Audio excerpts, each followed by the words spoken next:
महाभारत के 17वें दिन से ठीक पहले की वह रात युद्ध से भी अधिक भारी थी।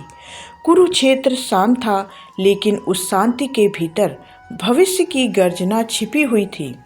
16वें दिन के भीषण युद्ध के बाद जब समस्त योद्धा अपने अपने शिविरों में विश्राम कर रहे थे, उसी समय द्रोणाचार्य पुत्र अश्वत्थामा मन में उफनते प्रश्नों और क्रोध को लिए कर्ण के शिविर में पहुंचे। अंगराज कर्ण उस दिन असाधारण पराक्रम दिखा चुके थे, किंतु उनके चेहरे पर विजय का नहीं, किसी गहरे निर्णय का भार झलक रहा था। अश्वत्थामा ने आते ही कर्ण के पराक्रम की प्रशंसा की, पर उसके शब्दों में सम्मान से अधिक बेचैनी थी। वह यह समझ नहीं पा रहा था कि आज जिन पांडवों को कर्ण ने परास्त किया, उन्हें जीवित क्यों छोड़ दिया गया, जबकि उसी क्षण युद्ध कौरवों के पक्ष में समाप्त किया जा सकता था। अश्वत्थामा के प्रश्न सीधे और तीखे थे। उसने देखा था कि युधिष्ठिर, भीम, नकुल और सहदेव कर्ण के सामने टिक नहीं पाए, फिर भी वे प्राणों सहित लौट गए। उसके लिए यह केवल एक रणनीतिक भूल नहीं थी, बल्कि द्रोण और भीष्म की तरह एक और बंधन का संकेत थी। कर्ण ने उसकी ओर देखकर बहुत शांत स्वर में स्वीकार किया कि हाँ, उन्होंने पांडवों को जानबूझकर छोड़ा है। यही स्वीकार करके अश्वत्थामा के भीतर ज्वालामुखी की तरह फूट पड़ी। उसके लिए यह समझना असंभव था कि जो योद्धा दुर्योधन का सबसे बड़ा आधार है, वह अपने शत्रुओं को जीवन दान कैसे दे सकता है, वह भी तब जब उन शत्रुओं के उसके पुत्रों का वध किया हो। कर्ण की वाणी में उस समय क्रोध नहीं था, केवल एक अडिग गंभीरता थी। उन्होंने कहा कि पांडवों का वध जितना सरल दिखाई देता है, उतना है नहीं, क्योंकि इस युद्ध में उनके साथ स्वयं नारायण खड़े हैं। लेकिन यह भी सत्य था कि अर्जुन को छोड़कर शेष चारों पांडव आज उनकी शक्ति के सामने टिक नहीं पाए थे। अश्वत्थामा बार बार पूछता रहा कि आखिर क्यों, किस धर्म, किस वचन या किस बंधन ने कर्ण के हाथ रोक दिए। पर कर्ण ने उस रहस्य को उसी क्षण खोलना उचित नहीं समझा। उनके शब्दों में संकेत था, स्पष्ट उत्तर नहीं था।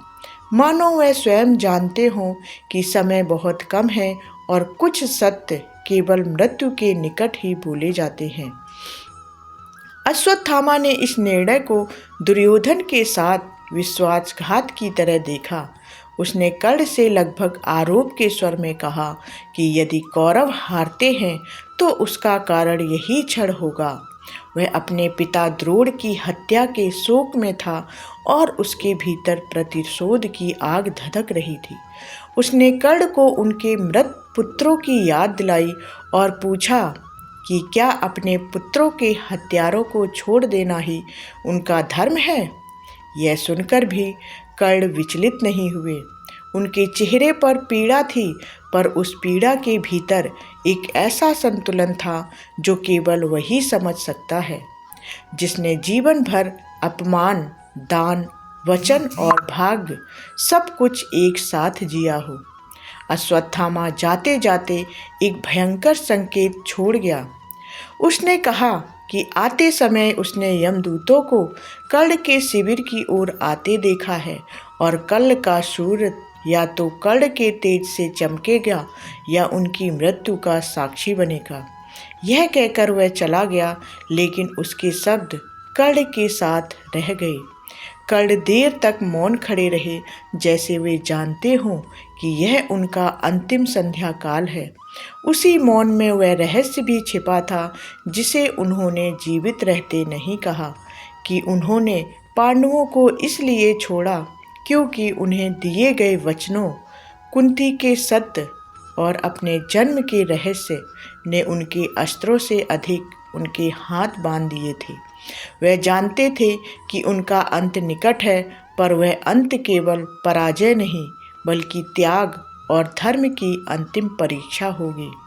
यही वह क्षण था जहाँ कर्ण केवल दुर्योधन का मित्र नहीं रह जाते बल्कि नियति के सामने खड़ा एक ऐसा योद्धा बन जाते हैं जो जानता है कि कल वह मारे जाएंगे, फिर भी आज अधर्म के मार्ग से एक कदम पीछे हटना ही उनका अंतिम धर्म है। और शायद यही कारण है कि कर्ण की मृत्यु के बाद भी उनका नाम आज तक जीवित है। अब प्रश्न यह नहीं कि कर्ण ने पांडवों को क्यों छोड़ा, बल्कि यह है कि क्या कर्ण का यह निर्णय पराजय था या एक ऐसा मौन सत्य जिसने उन्हें महाभारत का सबसे त्रासद और सबसे महान पात्र बना दिया। यही रहस्य है जो इस कथा को अंत तक देखने के लिए मन को मजबूर कर देता है। और यह कहानी अगर आपको अच्छी लगी है तो अपने दोस्तों और मित्रों के साथ शेयर करें। ऐसी ही जानकारियों के लिए हमारे चैनल को सब्सक्राइब कर लें। जय श्री कृष्ण।